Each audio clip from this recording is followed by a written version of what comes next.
Morning, everybody. Happy Tuesday. We have an amazing show for everybody today. What do we have, Krystal? Indeed, we do. As you can tell, a little bit of a different show today. Saagar and I are on the road for reasons we can't tell you about yet, but we think you're going to be very excited about. But we do have a modified show for you this morning. I mean, look, there's really only one major story unfolding across the country. We're going to bring it to you from a variety of different angles. And we wanted to start with what was, some really unprecedented images that unfolded live on TV before our very eyes last evening involving the President of the United States, Saagar. Yeah, that's right. So at first, Krystal and I, we were both watching CNN, and we could see that some protesters in front of the White House were getting dispersed, and it didn't appear to make a lot of sense, because what we sought to understand was, like, why are these protesters right? I think it was about 25 minutes before the curfew began. That's kind of what we began to see here. And so then it began to make sense a little bit later, as we understood that the president, they said he's going to be coming out of the Rose Garden. You can see those live images and many of those things there. People push back out front. There's a street, 8th Street, right literally in front of the White House there. And the president came out and gave a speech where he announced that he will be sending the United States, or has the authority and retains the authority to send the United States military into cities where he believes that city and state local authorities are not doing enough in order to crack down on some of the riots and the looting that we see. So let's take a listen to this. If the state refuses to take the actions that are necessary to defend the life and property of their residents, then I will deploy the United States military and quickly solve the problem for them. Let me just say, watching that unfold live on CNN, just to be totally clear about what was happening here, these protesters were 100% peaceful. They were in this park, Lafayette Park, that's right by the White House, where they have been congregating over the past number of days. 100% peaceful prior to curfew. And military police and Secret Service agents came in using tear gas, rubber bullets, flashbang grenades to forcibly disperse them from the vicinity. While the president is giving that Rose Garden speech saying that he reserves the right to send military into cities across the country, you could actually hear those flashbang grenades going off in the background. That's how sort of outrageous this whole situation was. And then what we come to learn is the reason that all these protesters were dispersed using, again, American citizens exercising their First Amendment rights, well within their rights to do so, having rubber bullets, flashbang grenades, and tear gas shot at them to disperse them from the area. All of that was done to our fellow citizens so that the president could walk across to a church right across the street there. Let's take a look at that. Yeah, so you can see the president there, walking. He's walking across Lafayette Park. Literally walked across Lafayette Park. It's something that almost never happens. And you can see he went in front of the St. John's Church to hold up a Bible. So St. John's Church was actually one of the churches which was lit on fire the previous night before by some rioters and looters. And so that was, I think, the political statement that was being made. And you could kind of see all across D.C. a totally different posture last night. You had the Attorney General and the Chairman of the Joint Chiefs of Staff and the Defense Secretary, all these other people kind of walking the streets. There was not nearly as much violence or looting last night in D.C. because there was a huge, much heavier police, military, and law enforcement presence. And I think it just goes to show, just how people are handling this very differently, because at the same time, you have, Manhattan last night, which was terribly looted in places like Union Square and others, Fifth Avenue, Soho. And you could actually see that, people were ripping boards off and breaking into stores like all across Nordstrom. And it's precisely because NYPD, it seems, was just absolutely nowhere to be seen, according to a lot of the live reporting that I saw there. And I think it's a bigger question. I look, the photo op thing, can't think of anything worse dynamics, right? Using tear gas on people who are just peacefully assembled, not necessarily doing anything. And even then, look, somebody asks you to move, you don't move 10, 15 times. I'm not sure what exactly you're supposed to do, but if you're going to move them in such a fashion, you would think that it should be for a public safety reason. So moving them for the photo op, I think, was not a good look.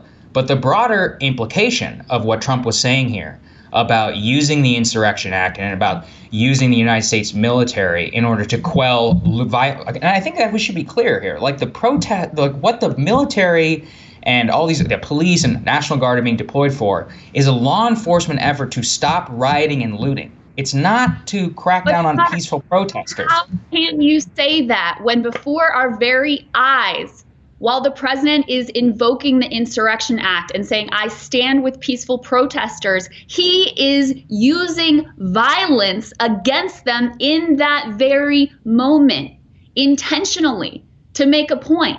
So how can we believe, oh, the military, which, by the way, the military is not trained for law enforcement. That's a whole reason we don't use them for law enforcement. How can you say, oh, it's just going to be confined to the bad ones? We're just going to root out the bad ones who are doing the really bad things. When while he is saying that, I have seen far more violence from the police towards nonviolent protesters than I have seen in the reverse. And as I've said, there are acts that I've seen protesters commit that no one should justify, no one should seek to justify. But you're asking the wrong question, right? Number one, you're asking, can it work? In terms of if you bring in the military, can you quash these protesters? Can it work? Well, here's the right question to ask. Do you want to live in a society where protesters are quashed by the military? I mean, if you watch that unfold overseas, what do you think would happen? You don't look overseas at a foreign country and go, oh, this is going to go great when they bring in the military to quash the protesters. Do you want to live in that kind of country? Or you want to live in the kind of country where justified concerns are heard and addressed and the peace is kept in that way? That is the question. The other question here is not, are the protesters good, or do we have a protester problem? We don't have a protester problem. We have a systemic inequality, justice, dignity, and racism problem. That is the real problem that we have in America. So look, I get the politics of he wants to be the law and order president, but I don't care about the politics. I care about what kind of country we want to live in. I care about what is right and just in this point. And part of the problem here, look, Democrats have cried wolf about this president since before he was even elected. They've burned up all the language of outrage. So that when there is a moment like this, which is truly different, which is truly frightening as the country is a tinderbox and sits on the brink, there is no more language to use to really say this is different and this is frightening and outrageous. The power that this president is implying he may use across our country, that language has all been burned up. But for me, and I'm not like a Trump derangement syndrome person. I've thought like the Trump is Hitler and Trump is Mussolini and all the Russiagate stuff. Like this was all ridiculous. This moment to me is different. This moment to me is a deeply frightening, deeply un-American moment that moves us towards being the type of authoritarian countries that stand against everything that we believe in. So here's my counter, here's my question. What can you possibly do to stop rioting and looting if the police forces themselves are refusing to do so? Was it un-American when Dwight D. Eisenhower in 1957 used the 101st Airborne to forcibly integrate Little Rock High School? Was it un-American when LBJ used the 101st and the 82nd Airborne Divisions to stop race riots in Detroit? Was it un-American when D.C. used thousands of troops in 1968 to stop race riots after MLK's assassination? And was it un-American in 1992 when George H.W. Bush used federal troops in order to quell Rodney King riots in Los Angeles? So over and over again, I think we can see that the left in particular, so many people have these posters of Little Rock High School being forcibly integrated when a violent white supremacist mob was in blatant violation of the federal law of the United States. Of course, we all support that. We support the application of the rule of law. And the reason why the Democrats from the very beginning wanted to blame this on Russians and white nationalists is because that's the only time whenever they support actually using and enforcing the rule of law. After the El Paso shooting, everybody recognized we have to use the FBI and we have to use the state apparatus, the security apparatus that we have in order to crack down on these violent groups, which are literally killing people. Is it the same thing? No, it's not. But in this particular case, they are looting the small... You know who's killing people? The police are killing people. And you know who I've seen far more violent four police officers were shot last night in St. Louis. Nonviolent people is coming from the police. We witnessed it before our very own eyes last night. Once again, even on that particular point. But here's the point. When you turn the country into a war zone, you get a war. We both know 95% probably of these protesters are peaceful protesters who want to have justice. And the president is declaring them all terrorists, our own American citizens. You don't agree with the militarization of of local police departments, because you know what happened when you put those kinds of instruments of war into American streets.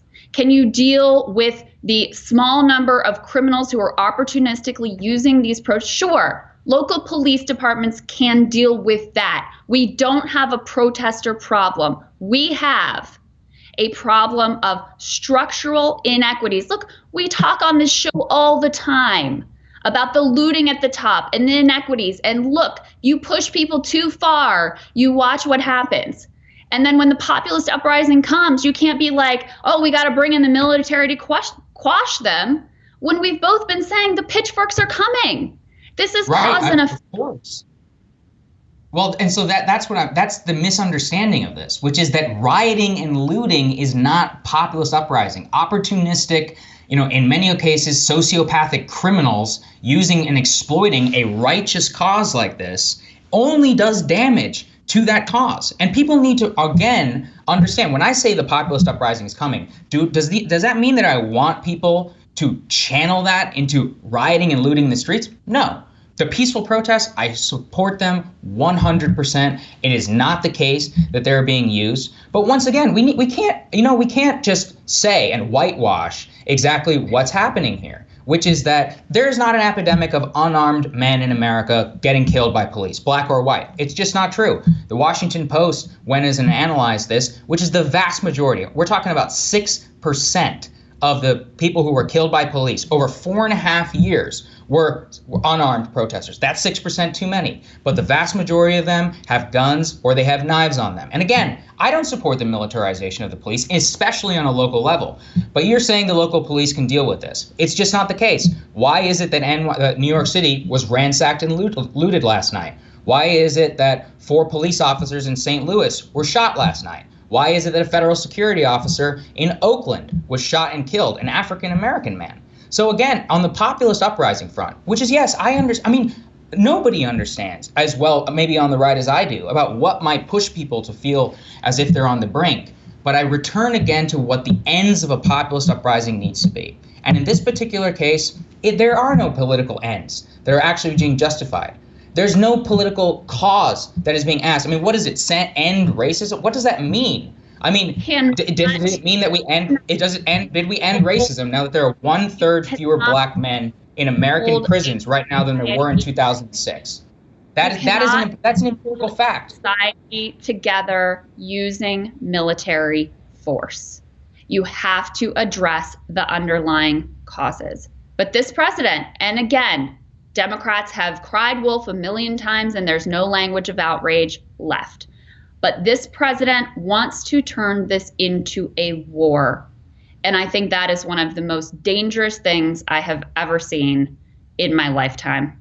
So what we watched on TV last night of peaceful protesters, the people you claim and he claims, they all claim to support, having rubber bullets shot at them. That was not violence from protesters.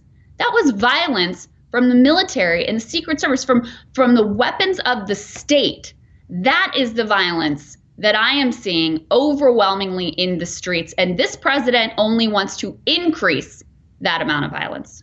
There's no question that police acted not even inappropriately, outrageously in that incident. I support even an inquiry into that matter. There's no question that there are several police which are terribly escalating events, and in many cases have not learned some of the lessons that we saw out of Ferguson and after that. And there's no question also that some of the police officers are to blame. But can't whitewash places getting literal, complete breakdown of law and order in the most major cities in America. Can't whitewash 4 police officers getting killed, police officers getting beaten in the streets, a federal security officer who was killed. And we can't whitewash the data either, which is that when you want a populist uprising to happen, it has to have political ends. That's what the civil rights movement was actually about, was about solving the political problem of the disenfranchisement of Black Americans in the American South and broadly across the country. And that was solved through the political process.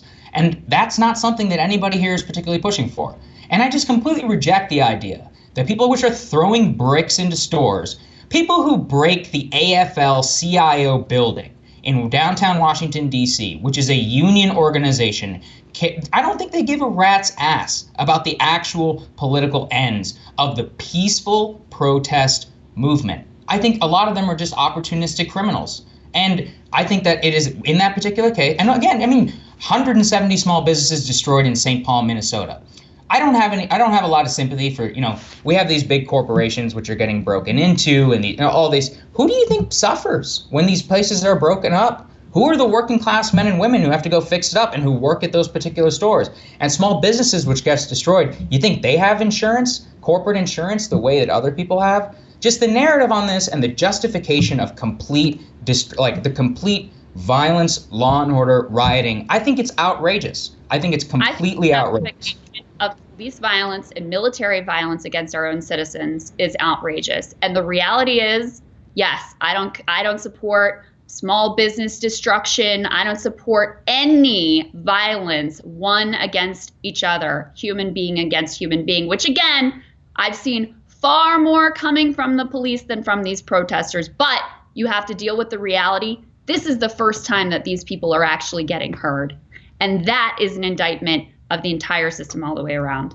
All right, we have more for you that we want to bring to you. We'll be back after this.